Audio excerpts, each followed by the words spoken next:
Hello everyone, আশা করি সবাই অনেক অনেক ভালো আছেন। আজকের এই ভিডিওতে আমরা পড়বো ইংলিশ গ্রামারের 6 নম্বর লেকচার, যেখানে আমরা ফেজ অ্যান্ড ক্লজ নিয়ে কথা বলবো। তো আমরা যদি পার্টস অফ স্পিচ ভালোভাবে শিখে থাকি, তাহলে আমাদের ফেজ অ্যান্ড ক্লজ নিয়ে আসলে খুব একটা প্রবলেম হওয়ার কথা না। এবং আমরা পার্টস অফ স্পিচ নিয়ে মোট 5টা ক্লাস দিয়ে ফেলেছি অলরেডি। সো আশা করি আগের ক্লাসগুলো করলে এই ক্লাসে খুব একটা সমস্যা হবে না। আমার খুব কম সময়ের মধ্যে phrase and clause admission related যেগুলো আসে সেগুলো শিখে ফেলবো। তো আপনাদের সাথে আছে আমি মুনতাসির, পড়াশোনা করছি sir Salimullah medical college, Dhaka. আমরা শুরুতেই একটু দেখে নেই যে আমরা ওয়ার্ড, ফ্রেজ অ্যান্ড ক্লজ বলতে আসলে ডিফারেন্টভাবে কি কি বুঝি। তো আমরা তো ওয়ার্ড বুঝি, যে ওয়ার্ড মানে হচ্ছে শব্দ।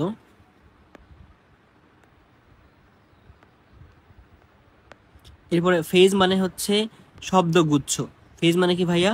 শব্দগুচ্ছ। তবে শব্দগুচ্ছর অর্থ হবে একটা, দুই বা ততোধিক শব্দ থাকবে, বাট তার অর্থ হবে একটা, অর্থাৎ এই group of words work as a single meaning, সেটা হচ্ছে ফ্রেজ। আর ক্লজ কি? ক্লজটা হচ্ছে বাক্যাংশ। আমরা পড়ছি না যে principal clause, subordinating clause. So এই যে এই ক্লজ নিয়ে, সেটা নিয়ে কথা বলা হবে। তো তাহলে কি বললাম যে ফ্রেজ হচ্ছে এই গ্রুপ অফ ওয়ার্ডস, যেটা কি হিসেবে কাজ করে? একটা সিঙ্গেল মিনিং হিসেবে কাজ করে। এখন ক্লজ যেটা, ক্লজ মানে কি? বাক্যাংশ। তো বাক্যে যতগুলো ফাইনাইট ভার্ব থাকবে ততগুলো ক্লজ হবে। বাক্যে যদি একটা মাত্র ফাইনাইট ভার্ব থাকে, তাহলে সেটাকে আসলে সিম্পল সেন্টেন্সে বলা যায়, ক্লজ আর আমরা নিয়ে যাব না। যেমন ধরো হচ্ছে যে আই হ্যাভ এ পেন, এটা এটা একটা বাক্য, বাট এটা কোনো ক্লজের মধ্যে পড়বে না। বাট যদি এরকম বলি যে আমি I have a pen which I lost, অর্থাৎ এখানে দুইটা ভাগে ভাগ করা যাচ্ছে। I have a pen which I lost, এখানে দুইটা part. So I have a pen যেটা নিজস্ব অর্থ আছে, সেটা হচ্ছে প্রিন্সিপাল ক্লজ। আর হুইচ আই লস্ট যেটা নিজস্ব কোনো অর্থ নাই, অন্যের উপর নির্ভর করে অর্থটা দেয়, সেটা হচ্ছে সাবঅর্ডিনেটিং ক্লজ, বা তার নিজস্ব কোনো অর্থ নেই। এবং এখানে একটা ক্লজ মেকার থাকে। ক্লজ মেকার কোনটা? এই যে ভাইয়া হুইচটা হচ্ছে ক্লজ মেকার।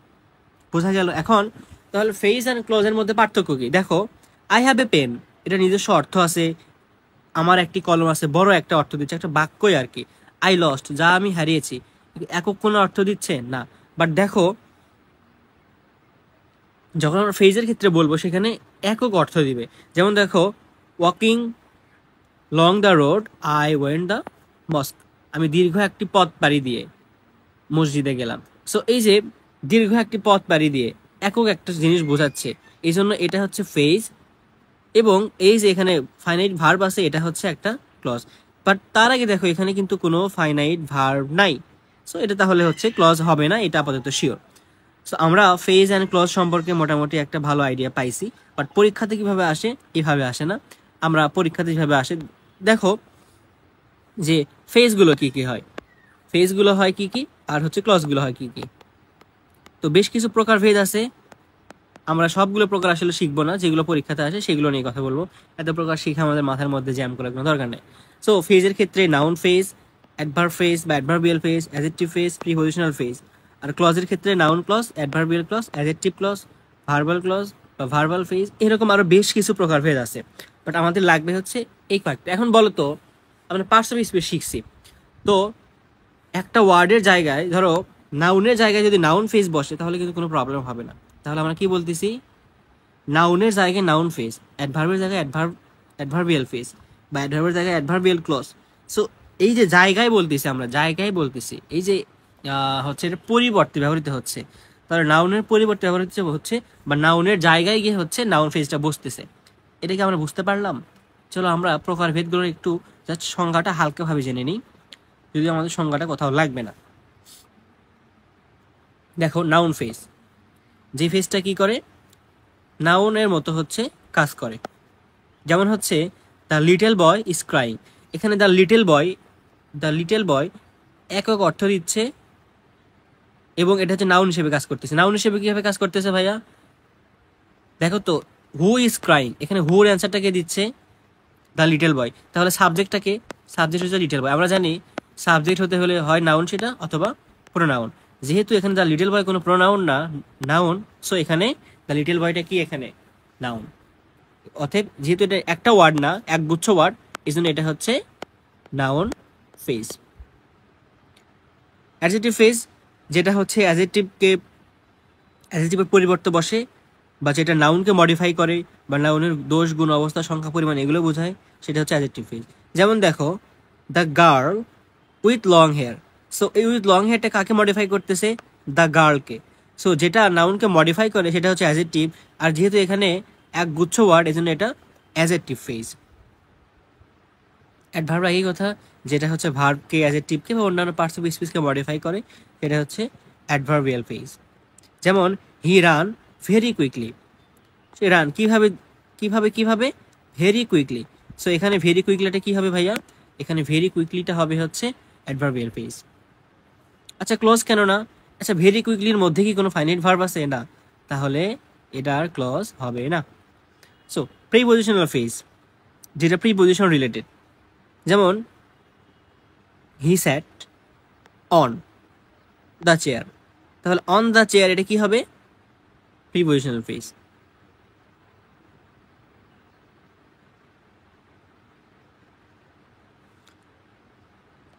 এরপরে আমরা যদি দেখি যে ক্লজ নিয়ে বললাম যে প্রিন্সিপাল ক্লজ, সাবঅর্ডিনেটিং ক্লজ।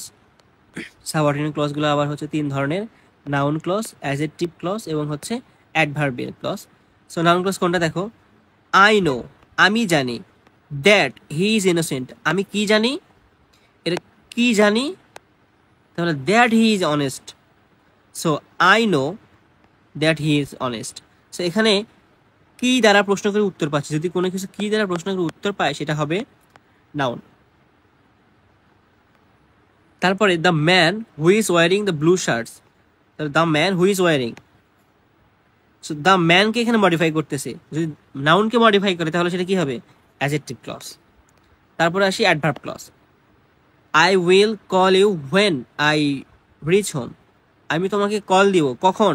আমরা জানি অ্যাডভার্ব বলতে কি বোঝায়, ভার্বের কাজ কখন, কোথায়, কিভাবে। কখন, কোথায়, কিভাবে, সেটা হচ্ছে adverb. So when I reach home যেহেতু এখানে একটা সময় বোঝাচ্ছে, এই জন্য এটা হচ্ছে অ্যাডভার্ব ক্লজ। তো এটা আমাদের আসলে জাস্ট প্রকারভেদ চেনা আর কি। আমরা এখন চলে যাই একটু বিস্তারিত আলোচনাতে। যেমন প্রথমে আমরা অ্যাডভার্ব ক্লজ নিয়ে কথা বলবো। সো অ্যাডভার্ব ক্লজ হতে পারে, অ্যাডভার্ব ফ্রেজ হতে পারে, ইট যেটাই হোক প্রবলেম নাই। আমরা একই সাথে দুইটা করে শিখবো কিভাবে। সো যদি সেটা কোনো ফাইনাইট ভার্ব থাকে বা কোনো বাক্যের অংশ হয়, সেই ক্ষেত্রে সেটা হবে ক্লজ। আর যদি কোনো বাক্যের অংশ হয় না, একগুচ্ছ শব্দ হয় এবং একক কোনো অর্থ দেয়, তাহলে সেটা হবে হচ্ছে ফ্রেজ। আমরা বাক্য দেখলে বুঝতে পারবো যে আমাদের আন্ডারলাইন করা কোনটা থাকবে, সেটা দেখলে বুঝতে পারবো। তো আমরা বললাম যে ভার্বের কাজ কখন, কোথায়, কিভাবে সম্পন্ন হয় সেটাকে প্রকাশ করে ভাইয়া অ্যাডভার্ব। এবং অ্যাডভার্ব কি কি মডিফাই করে? ভার্বকে মডিফাই করে, অ্যাডজেক্টিভকে মডিফাই করে এবং অ্যাডভার্ব নিজেকেও মডিফাই করে। এগুলো আসলে হচ্ছে আমাদের প্রথম লেকচারের ক্লাসগুলো, অর্থাৎ আমাদের পার্টস অফ স্পিচের ক্লাসগুলো। যেমন দেখো এখানে বলা আছে রাইট নাও, এই মুহূর্তে। কখন? Right now. সো তাহলে কখনের অ্যান্সার দিচ্ছে, কখন, কোথায়, কিভাবে, তাহলে রাইট নাও কি? অ্যাডভার্ব। এখন যেহেতু এখানে কোনো একটা বাক্যাংশ হয়নি, জাস্ট দুইটা ওয়ার্ড আছে, একটা অর্থ দিচ্ছে, সো এটা হবে কি তাহলে? ফেস। কি face? Adverbial face. Never again, এটা কোনো একক অর্থ দিচ্ছে? হ্যাঁ। কোনো বাক্যাংশ? না, জাস্ট দুইটা ওয়ার্ড মিলে একটা অর্থ দিচ্ছে। এবং নেভার এগেইন সময় বোঝাচ্ছে, সো এটা কি তাহলে কি হবে? Adverbial face. বাট দেখো, ইফ ইউ কাম, তুমি যদি আসো, শর্ত দিচ্ছে, আই উইল গো। তো যদি কোনো বাক্যে শর্ত দেয় তাহলে সেটা হচ্ছে অ্যাডভার্ব। এবং যেহেতু ইফ ইউ কাম, এখানে ভার্ব আছে, দেন হচ্ছে ফাইনাইট ভার্ব আছে, রাইট? বা ধরো হচ্ছে ফাইনাইট ভার্বের কথা বাদে দিলাম, এখানে একটা ভার্ব আছে এবং এটা বাক্যের একটা অংশ, দুইটা পার্ট করতে পারতেছে আমরা। সো তাহলে এটা কি হবে? Adverbial clause. সো ক্লজ আর ফ্রেজ নিয়ে কোনো প্রবলেম হবে না, বাট কোনটা অ্যাডভার্ব কোনটা অ্যাডজেক্টিভ এটা তো আসলে খুবই সহজ। তুমি যদি পার্টস অফ স্পিচ পেরে থাকো তাহলে এটা আশা করি পারবা। He studies with attention. He studied with attention. কিভাবে স্টাডিজটা করে? With attention. সো যেটা ভার্বকে মডিফাই করে সেটা কি বলতো? অ্যাডভার্ব। আশা করি এটা পারবে। এখন বলতো স্টাডিজ উইথ অ্যাটেনশন। সো এখানে তাহলে উইথ অ্যাটেনশনটা কি ফেজ না ক্লজ? এটা অ্যাডভার্ব, ওকে ডান, বাট এটা ফেজ না ক্লজ? এখানে দেখো, এখানে কোনো আলাদা কোনো বাক্যাংশ ভাগ করতে পারতেছি আমরা? না, পারতেছি না। তার মানে এখানে এটা কিন্তু তাহলে যেহেতু একক অর্থ দিচ্ছে যে মনোযোগী ভাবে, সো এটা কি হবে? Adverbial phase. এবার আসি হচ্ছে নাউন নিয়ে। তো নাউন নিয়ে আমরা প্রথমেই বললাম যে নাউন কোথায় কোথায় বসে। নাউন বসে সাবজেক্টে, নাউন হতে পারে অবজেক্ট, নাউন হতে পারে প্রিপজিশনের পরেও নাউন বসতে পারে। এবং এই যে বসতে পারে এগুলো আমরা কিভাবে বুঝি? তোমরা এটা অলরেডি পড়ে ফেলছো, আমি আগেও ক্লাসে বলে দিয়েছি যে নাউন ভার্বের সাবজেক্ট হতে পারে, ভার্বের অবজেক্ট হতে পারে এবং প্রিপজিশনের পরে বসতে পারে, প্রিপজিশনের পরে নাউন বসে। যেমন ধরো হচ্ছে যে all the problems were, all the problems were, এখানে ওয়ার ভার্বের সাবজেক্ট কি অল দ্য প্রবলেমস, বা অল দ্য প্রবলেমস ওয়ার ভার্বের যদি সাবজেক্ট হয় তাহলে সাবজেক্ট হিসেবে কি বসে, নাউন বসে। তাহলে এই যে অল দ্য প্রবলেমস এখানে কি হবে, নাউন। এবং যেহেতু এখানে আলাদা করে আমরা দুইটা বাক্য করতে পারতেছি না বা এখানে কোনো ক্লজ মেকার নাই, তাহলে এটা কি হবে, নাউন ফেজ হবে।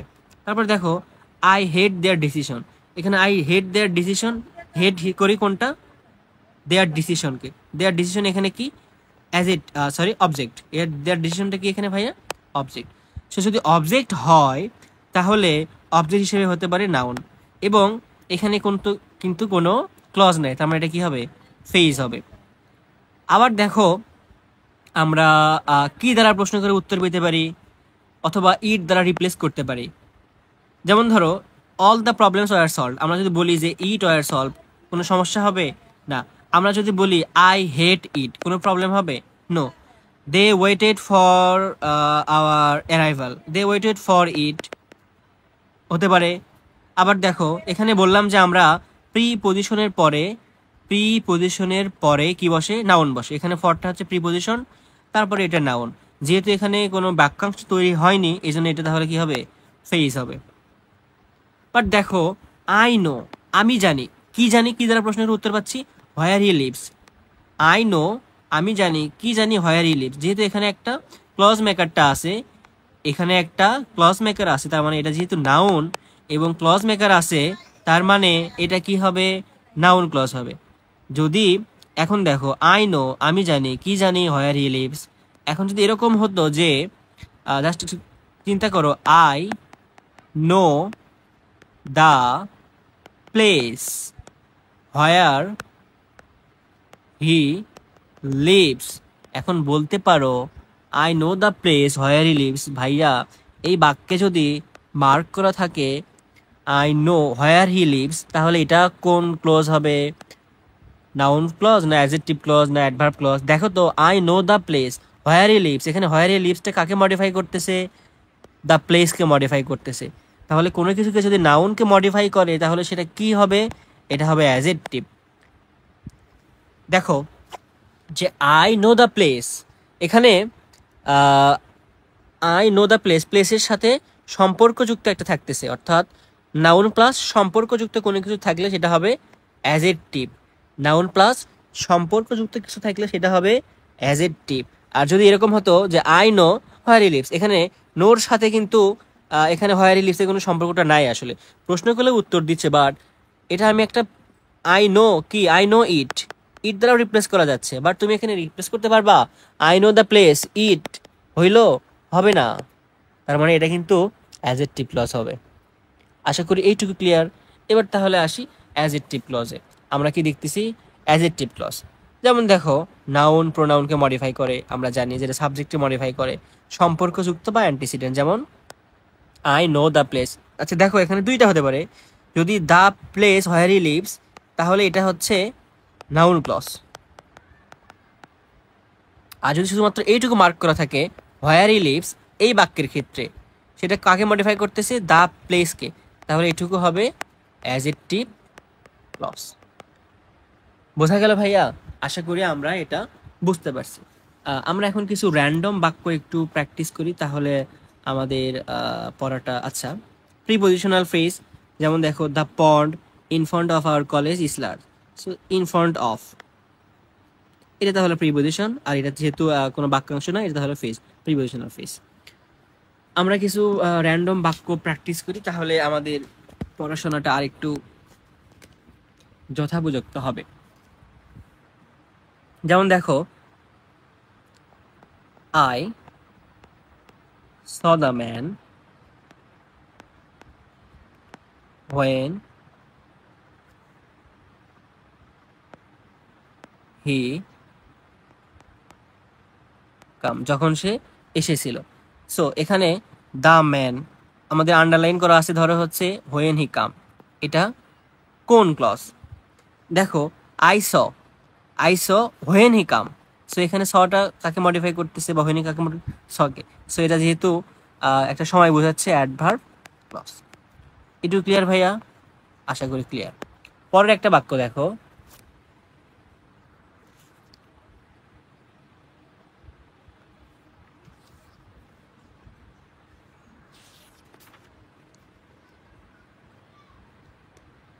দেখো the news that she gave me was wrong. যে খবরটা সে আমাকে দিয়েছিল সেটা ছিল কি? ভুল। এখন দ্যাট শি গেভ মি, এটা কাকে মডিফাই করতেছে? দ্য নিউজকে। দ্য নিউজ কি এখানে ভাইয়া? দ্য নিউজটা কি এখানে বলো? নাউন। নাউনকে মডিফাই করলে কি হয়? অ্যাডজেক্টিভ ক্লজ হয়। একই সাথে মনে রাখতে পারো দ্য নিউজ একটা খবর দিছে, দ্যাট শি গিভ মি, এটা দুইটা কিন্তু সম্পর্কযুক্ত। বাট যদি এরকম হতো যে দ্য নিউজ দ্যাট শি ওয়াজ, না ধরো শি ডাইড ওয়াজ রং, এখন মার্ক করা আছে এটা, এইটুকু। এটা কোন ক্লজ হবে? মনে হতে পারে যে আচ্ছা আচ্ছা আচ্ছা দ্য নিউজ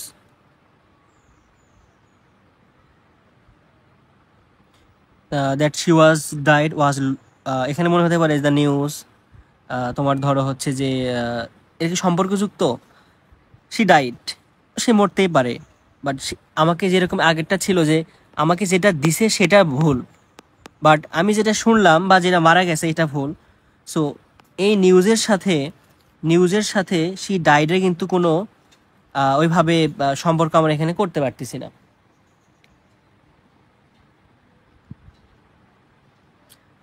আবার একই সাথে দ্য নিউজ ওয়াজ রং, কোন নিউজটা ভুল ছিল? She died. এখানে যদি আমরা কি দ্বারা প্রশ্ন করি, কি দ্য নিউজ কি ওয়াজ রং বা what was wrong? That was wrong. So এখানে আমরা এটাকে নাউন ক্লজ বলতে পারি।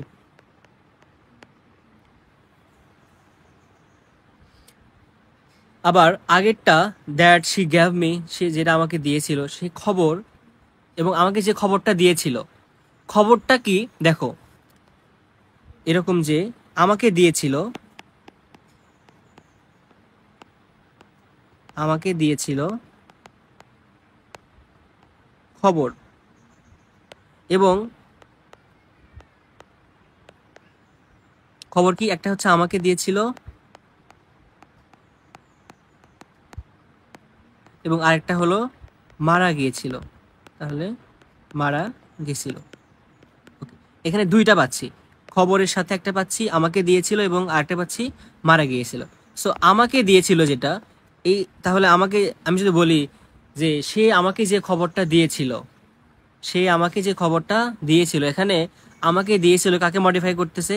খবরটাকে। সো তাহলে এটা হবে হচ্ছে অ্যাডজেক্টিভ। তুমি কি এটাকে কি দ্বারা উত্তর করতে পারবা? আমাকে দিয়েছিল, সে খবর আমাকে দিয়েছিল, না হয় না। কিন্তু যদি এরকম বলি যে সে খবর দিয়েছিল, কি খবর দিয়েছিল? কি খবর দিয়েছিল বলো? কি খবর? সে মারা গিয়েছিল। কি দ্বারা রিপ্লেস করতে পারতেছি? হ্যাঁ, তার মানে এটা কি হবে? নাউন হবে।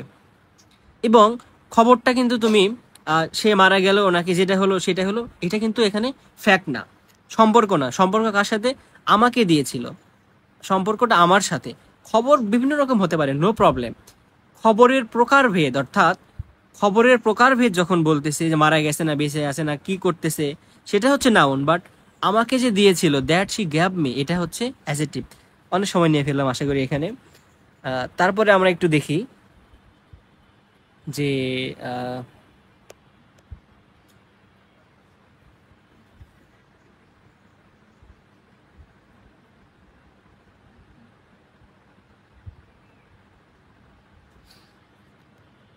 একটু ছোট করে নিই।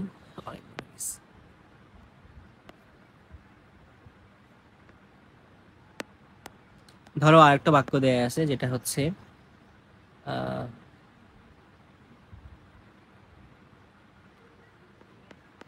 I am waiting for the bus. And আরেকটা হচ্ছে যে the pond is in front of our college. আরেকটা বাক্য হচ্ছে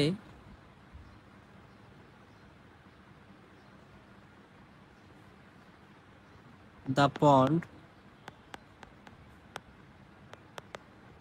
in front of our college is large, বড়। ওকে,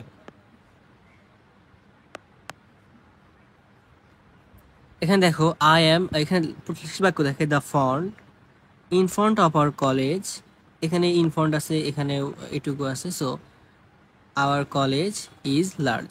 সো এখানে ইন ফ্রন্ট অফ এটা হচ্ছে প্রিপজিশনাল ফ্রেজ। ফেস কিভাবে দ্য পন্ড এবং আওয়ার কলেজ এই দুইটার মধ্যে সম্পর্ক স্থাপন করছে, রাইট? বাট দেখো the pond is in front of our college, the pond is in front of our college, এখানে কিন্তু অবস্থান বোঝাচ্ছে। কোথায় এটা, কোথায়, ভার্বের কাজ কখন, কোথায়, কিভাবে, যেহেতু কোথায় দ্বারা অ্যান্সার পাচ্ছি আমরা, সো এটা কি হবে? অ্যাডভার্ব হবে, অ্যাডভার্ব পেয়ে যেতে পারে। আচ্ছা, I am waiting I for the bus, এখানে প্রিপোজিশন থাকার পরে ওটা প্রিপোজিশনাল ফ্রেজ হবে না। কেন হবে না? কারণ এখানে ওয়েটিংকে মডিফাই করতেছে। আমি কেন, ভার্বের কাজ কখন, কোথায়, কিভাবে, কেন, এখানে অ্যান্সার দিচ্ছে হলো কেন, তাহলে এটা কি হবে? Adverbial phrase.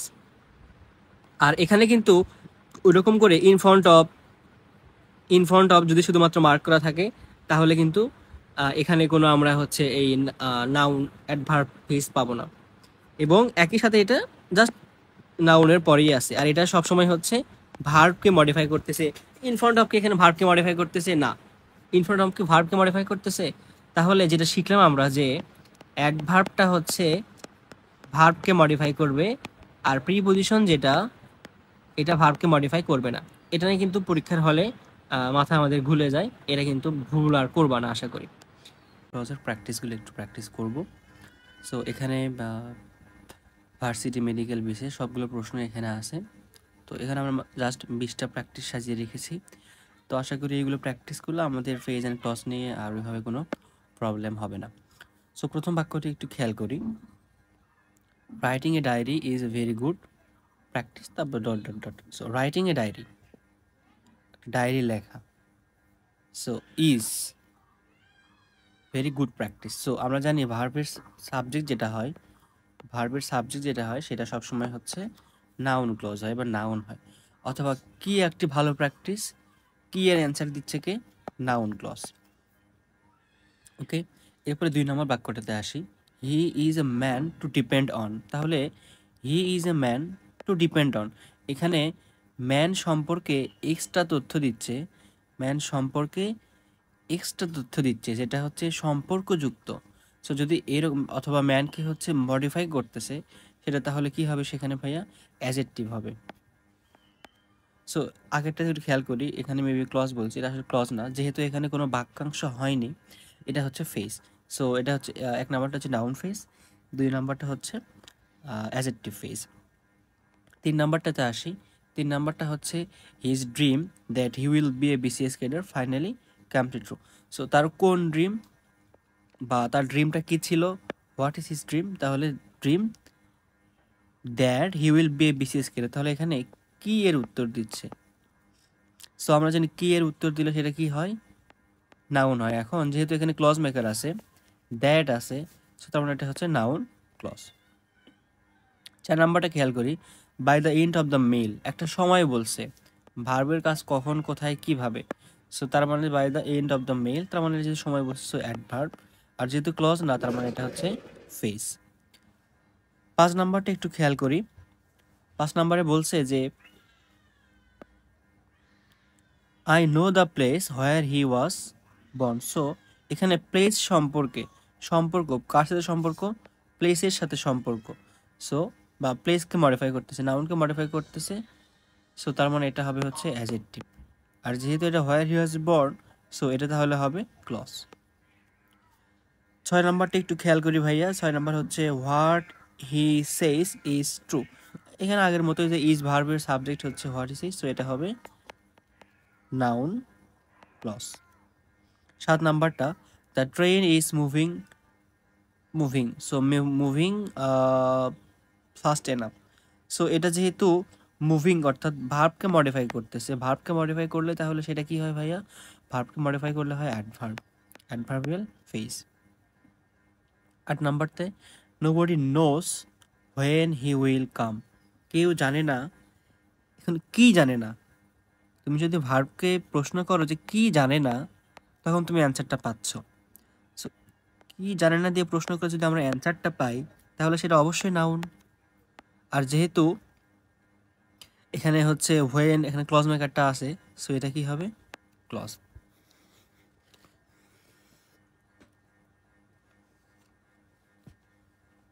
তারপরের বাক্যটা একটু খেয়াল করি।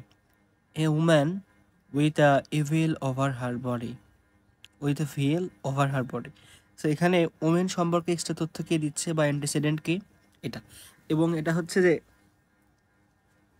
একই সাথে নাউনকে মডিফাই করতেছে বা ওমেনকে মডিফাই করতেছে। সো এটা কি হবে? Adjective clause. না সরি, এটা ফেস হবে, কারণ ক্লজ মেকার তো এখানে নাই। 10 নম্বরটা একটু আসি। The scientist doing the research, এটা হচ্ছে অ্যাডজেক্টিভ ফেস হবে,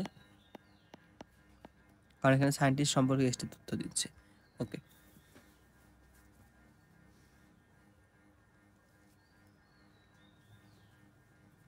এবার চলে আসি ভাইয়া 11 নাম্বারটাতে। This is the pen that I lost yesterday. So এখানে 11 নম্বরে পেইনকে মডিফাই করতেছে কে, বা পেন সম্পর্ক, পেনের সাথে সম্পর্কযুক্ত কোনটা? That I lost yesterday. So এটা যেহেতু নাউনকে মডিফাই করতেছে, সো এটা কি হবে? তার মানে অ্যাডজেক্টিভ ক্লজ হবে, কারণ এখানে দ্যাট আছে। You had better to leave the job you are currently holding. So এখানে জবকে মডিফাই করতেছে, এটা হবে হচ্ছে অ্যাডজেক্টিভ, এটা হবে ফেস।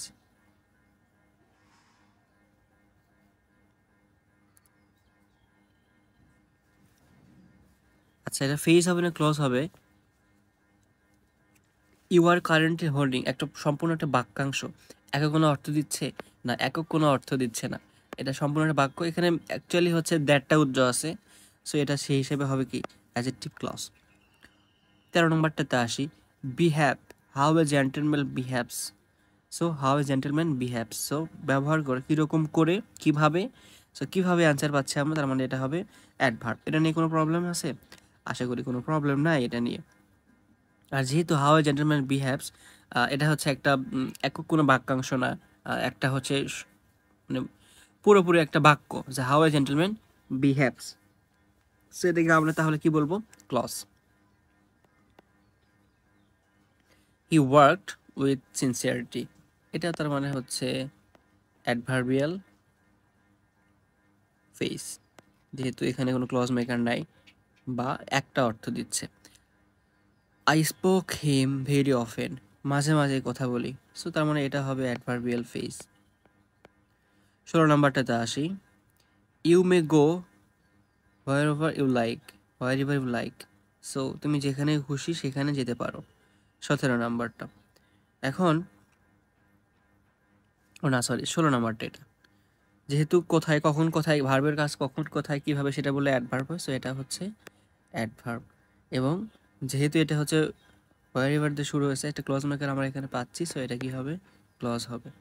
17 নাম্বারটাতে আসি। I supported him for the sake of friendship, so এটা যদি প্রিপোজিশন এবং নাউনের আগে বসে, সো এটা হচ্ছে প্রিপোজিশনাল ফ্রেজ, প্রিফেস। তারপরে she has been waiting for the pass, তো এটা যেহেতু ভার্ব নিয়ে, 18 নাম্বারটা ভার্ব নিয়ে, সো এটা হচ্ছে ভার্বাল ফেজ। তারপর 19 নাম্বারটা হচ্ছে as well as. As well as হচ্ছে একটা কনজাংশন, দুইটার মধ্যে সম্পর্ক করছে, সো এটা হচ্ছে কি? Conjunctional phase. আর তারপর একটা হোয়াট এ পিটি, এটা কাইন্ড অফ হচ্ছে একটা ইন্টারজেকশন, সো এটা হচ্ছে ইন্টারজেকশনাল ফেজ। আমরা এখানে ব্রিজটা প্র্যাকটিস করলাম, এই ব্রিজটা আসলে ইম্পর্টেন্ট। এখান থেকে তোমরা বাকি যেগুলো প্র্যাকটিস করবা সেটা হচ্ছে মাস্টার বই থেকে হোক বা কোচিংয়ের বই থেকে হোক, সেগুলো আশা করি পারবা। আমরা চলো বিগত বছরের প্রশ্নগুলো নিয়ে একটু দেখি।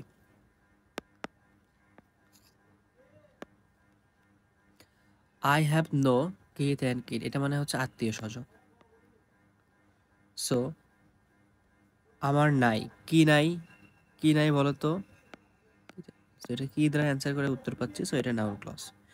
I know the time when he will come, so when he will come এটা বুঝতে পারতেছি যে হচ্ছে প্রথমত আমরা মনে হতে পারে যে সে কখন আসবে। তো অ্যাডভার্ব মনে হতে পারে, টাইম মনে হতে পারে, বাট না, দেখো আই নো দ্য টাইম, এখানে টাইম সম্পর্কে এক্সট্রা তথ্য দিচ্ছে, রাইট? সো টাইম সম্পর্কে বা টাইমকে মডিফাই করতেছে, সো এটা হচ্ছে তাহলে কি অ্যাডজেক্টিভ ক্লজ। আর যদি এরকম হতো I know when he will coming বা এরকম যখন হতো তখন এটা হচ্ছে অ্যাজেক্টিভ আর হতো না, এখানে টাইম সম্পর্কে বা টাইমের সাথে সম্পর্ক হতো, এই জন্য এটা হচ্ছে অ্যাজেক্টিভ। তারপরটা দেখি, which of the following sentence contain an adverbial clause. I have no money that I can spare, এখানে মানি সম্পর্কে, সো এটা হচ্ছে অ্যাজেক্টিভ। তারপরে আসি, he is man who is rich, এখানে ম্যান সম্পর্কে দিচ্ছে, এটাও adjective. The house in which will live at present suits us, এখানে দ্য হাউস সম্পর্কে, এটাও অ্যাজেক্টিভ।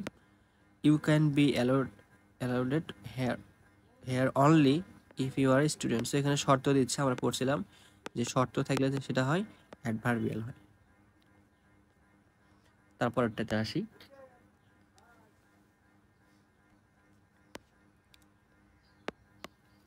51 নম্বরটা, select the complex sentence with an adverbial clause.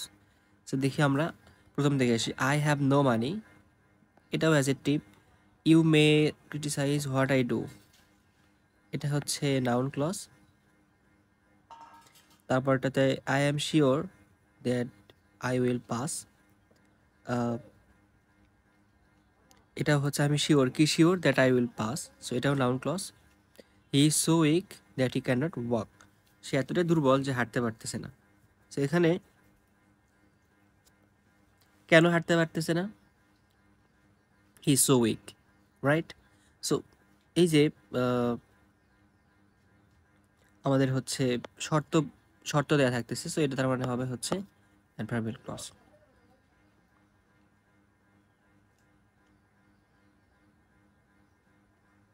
বা অথবা তুমি যদি ভাবো যে হচ্ছে সো উইককে কে মডিফাই করতেছে, দুর্বল, দুর্বল হচ্ছে তার মানে একটা অবস্থান, অ্যাজেক্টিভকে মডিফাই করতেছে কি, that he can not work, so তার মানে এটা হবে কি, তার মানে অ্যাডভার্ব হবে। ওকে, এভাবে করা যায় ইচ্ছা। Which one of the following sentence contain an adjective clause. The amount I had in the bank was exactly, is I had in the bank the amount, এইটুকুই হবে হচ্ছে তার মানে অ্যাজেক্টিভ ক্লজ। অ্যামাউন্ট সম্পর্কে এখানে এটার হচ্ছে সম্পর্কযুক্ত বা অ্যান্টিসিডেন্ট বা অ্যামাউন্ট সম্পর্কে এক্সট্রা তথ্য দিচ্ছে। সো এই ছিল আমাদের হচ্ছে ফেজ অ্যান্ড ক্লজের প্র্যাকটিসগুলো, আশা করি সবগুলো তোমরা বুঝতে পারছো। তার আগে আমরা এখানে ফেজ অ্যান্ড ক্লজ নিয়ে বিস্তারিত কথা বলেছিলাম।